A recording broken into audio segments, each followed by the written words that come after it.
You are about to listen to another episode of That Sports Guys podcast, hosted by Craig Forrestall. Find Craig on Twitter at that_sports_guy. The That Sports Guy podcast is proudly featured by NFL Draft Diamonds, your draft coverage king. So sit back, relax, and enjoy some football talk.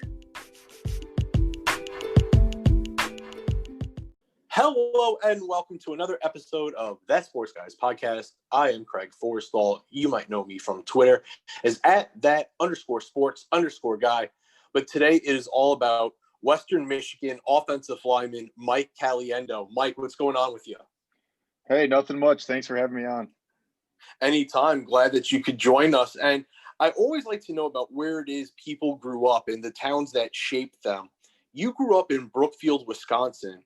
What was it like growing up in Brookfield? Yeah, Brookfield is a suburb of Milwaukee, and your typical suburb.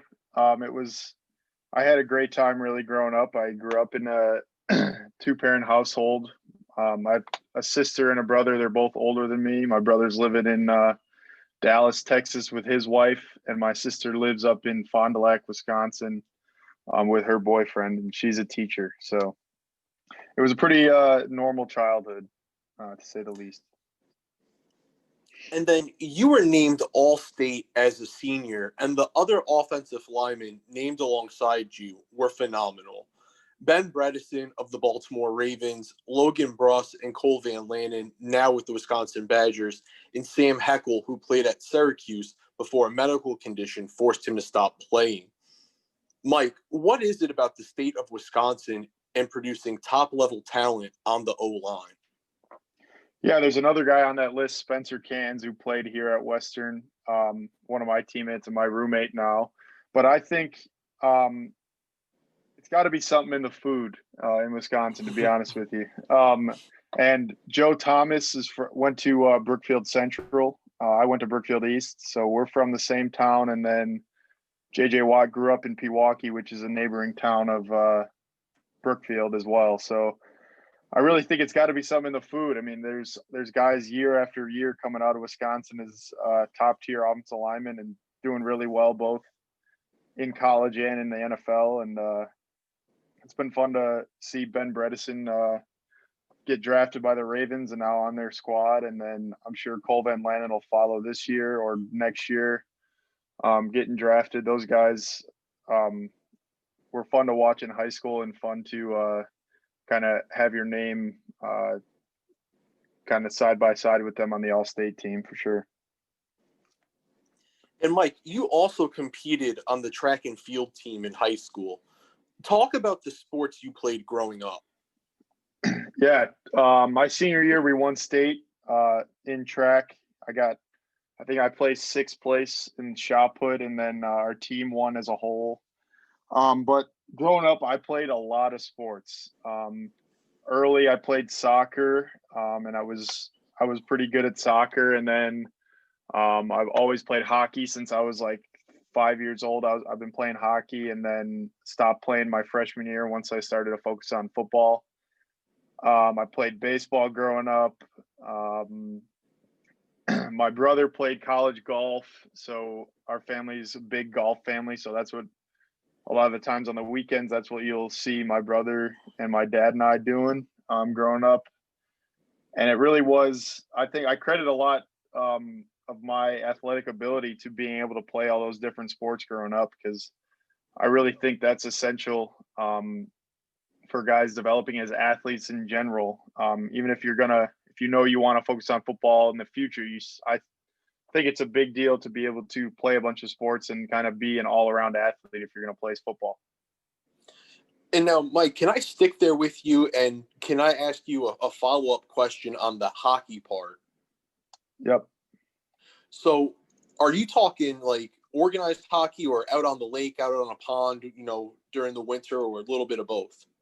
No, I played organized hockey from when I was 5 years old until my last season was when I was in eighth grade. So yeah, we would travel all over Wisconsin and play a bunch of different teams. And it was honestly, that was my favorite sport growing up until I kind of started playing football. but that was I credit a lot of my lower body strength and flexibility to playing hockey growing up. I loved it, honestly. It's some of the best memories of my childhood is playing hockey and going to tournaments with my teammates and stuff. It was fun. And then, Mike, what was the football recruiting process like for you? Yeah, so my first offer was Western Michigan, and then that was on a Tuesday, and then I ended up committing here on a Sunday, that Sunday following, and then offers followed after that. But honestly, from the whole recruiting process, I was committed to Western the whole time and never really looked back once I committed. So it wasn't too complex of a recruiting process for me. I kind of made my decision early and stuck with it. Describe what it was like to play the Badgers in the Cotton Bowl in AT&T Stadium when the Broncos crashed the BCS party.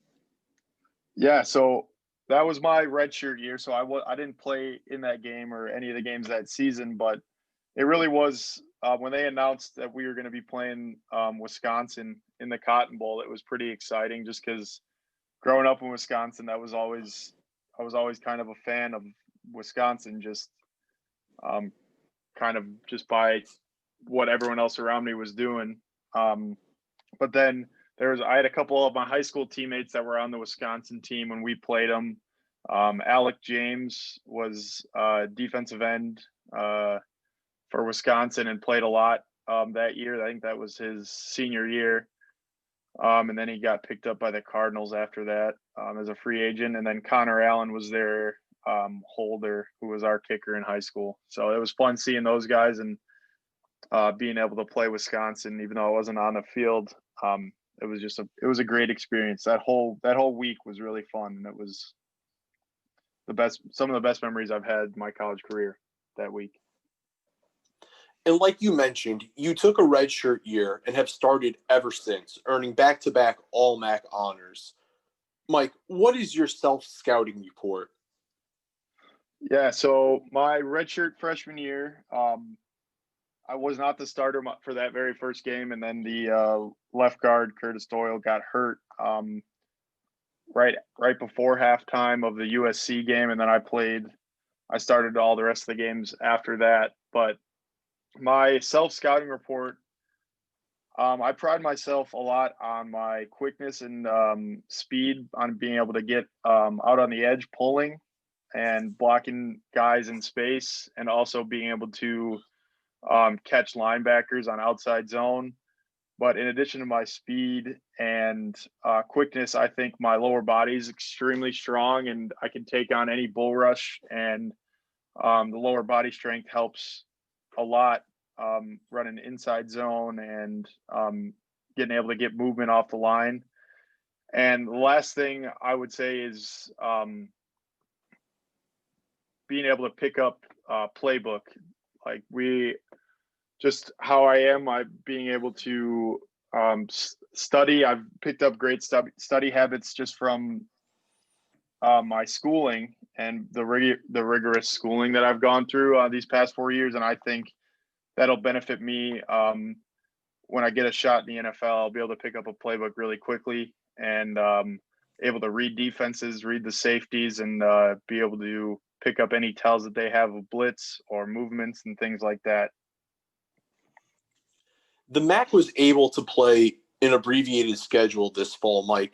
But can you take us through the cycle of emotions you experienced with the uncertainty of football due to the pandemic?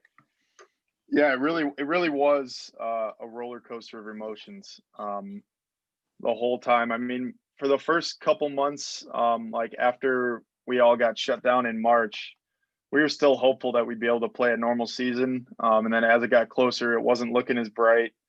And then they ended up canceling our season and saying they were going to move it to the spring. I think it was in the beginning of August, right before we were about to start camp.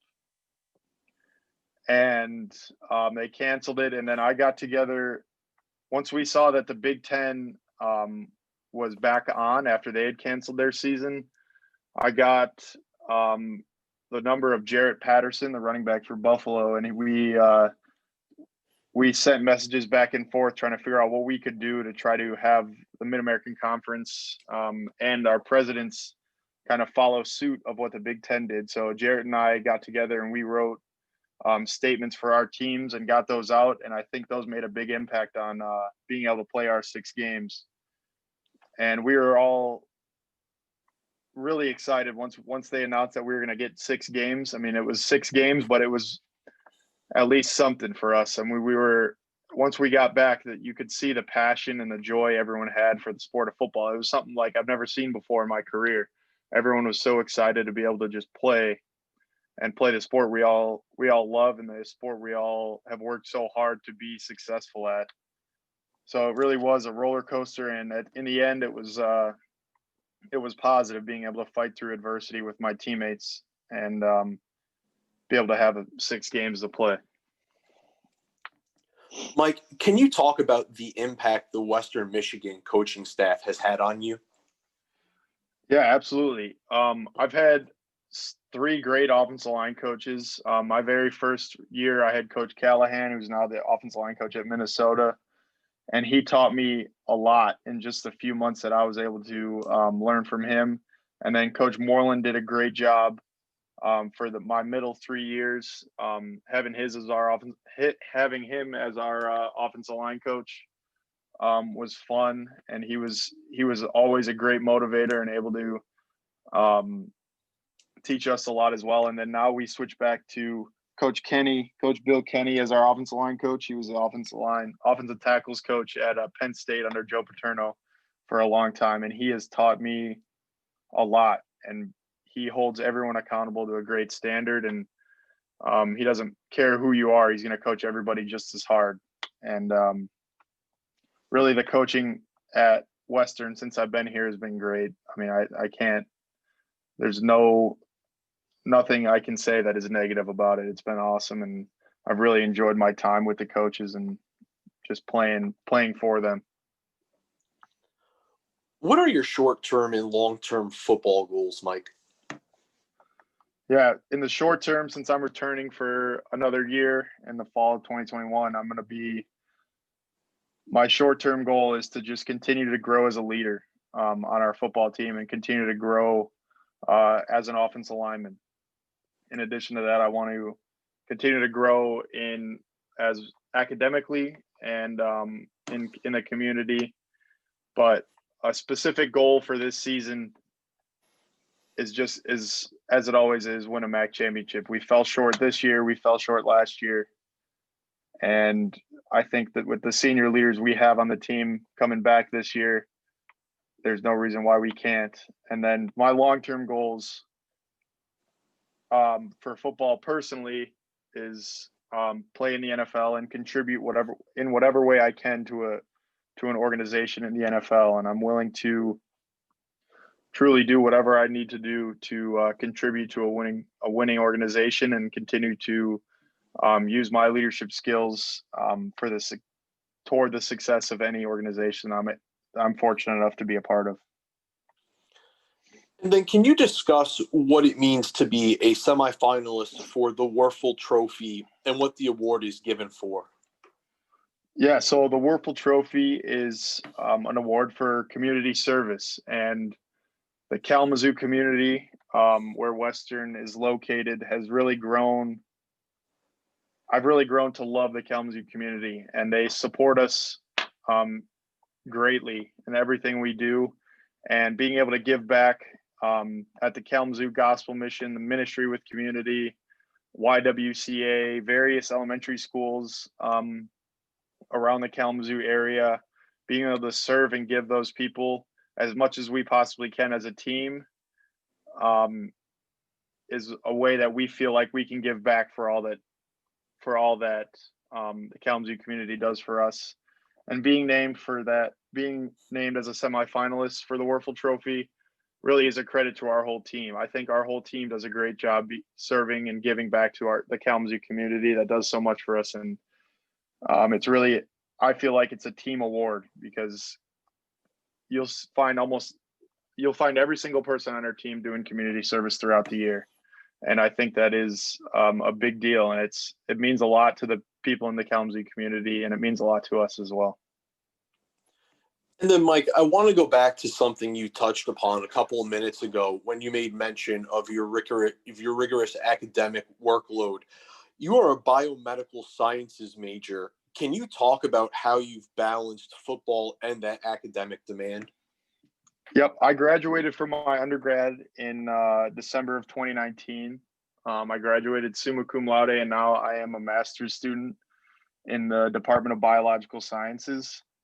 And really balancing football and academics, I think the number one thing is just being able to manage your time and being able to prioritize what you need to do that day. And that's really what it is. When I wake up, I have a list of things I need to do that day, both football wise and academically, and being able to get that done every day is important. And you can't procrastinate, especially with football. You don't know when you might have something you need to do for football that you weren't aware of, and then you're not able to finish some sort of your academics, some homework assignment, or finish studying for a test that you need to take. So it's getting things done right away, and then just trusting that the time you spend studying is going to pay off when a test comes around or a quiz comes around. But yeah, I pride myself a lot on the work I've done in the classroom, and I think it kind of tells a lot about my character and how everything I do, I'm going to attack it to the best of my ability, and I'll continue to do that for the rest of my life. And now, Mike, we've spent a good amount of time getting to know the football side of you. I have a couple of questions set up to take us away from the game and for us to get to know you away from the game. Are you ready for those? Yeah, sounds great. Perfect. What's the best restaurant near campus? Ooh, that's a good one. I definitely have to say the University Roadhouse is it's a restaurant right across the street from the stadium. You could see they have a rooftop kind of deck, and you can see into the stadium from there, and the food's awesome. The people there are awesome. The owner is awesome, and that's a place where when we're looking for somewhere to go, it's always a staple. What's the most interesting or memorable college class that you've took? Oh, I would say the most interesting class I took, it was titled "You Are What You Eat," and it was a high-level biology class. So we really dove into how what you eat affects your body and how different diets affect different people, and what you eat is super important, and everyone has different bodies, and everyone reacts to different foods in different ways. And it was super interesting to try to figure out which like big diet like keto and all those different diets are the most effective. And the true answer is there isn't one answer. Everyone's body's different, and it was fun to investigate that and learn about it. If your life got turned into a TV show, what actors and actresses would play your family? Okay. So my mom would definitely be played by Sandra Bullock. She loves the movie Blindside, and she always has. And Sandra Bullock plays the mom in that one, and she loves her. My dad would be played. My dad would probably be played by Murr from Impractical Jokers. He's like that. He's just a lot of dry humor. He's a funny guy, and I think Murr would fit him well. My brother would be probably Brad Pitt. A lot of people say he looks like Brad Pitt, so that would be my brother. And then my sister, oh man, maybe Jennifer Lawrence.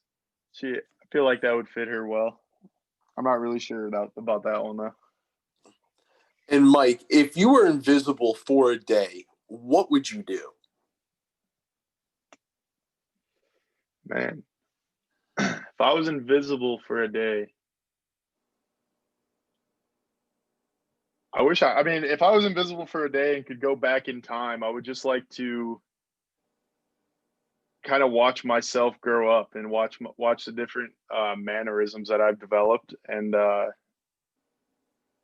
being invisible for a day, I really don't know what I would do if I had to stay in the present time. But if I could go back in time, I'd like to see myself grow up. And I think that would be fun to watch. And the last question I have lined up for you here today, Mike. Least favorite chore or household duty growing up?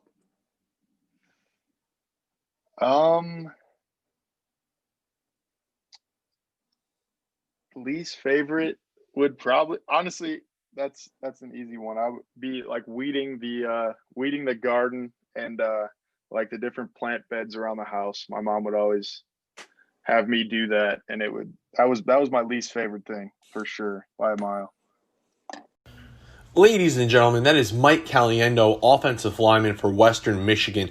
Pay attention to him as he and the Broncos have some unfinished business in the MAC when it comes to capturing that MAC title.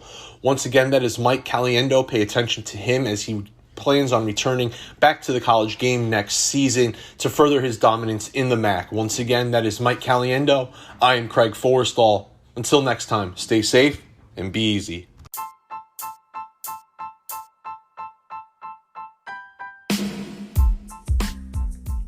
Hey everybody, Craig Forrestall. Thanks for tuning in and listening to another episode of That Sports Guys podcast. Make sure to follow me on Twitter at @that_sports_guy to catch all the latest updates and podcast episodes. Until next time, stay safe and be easy.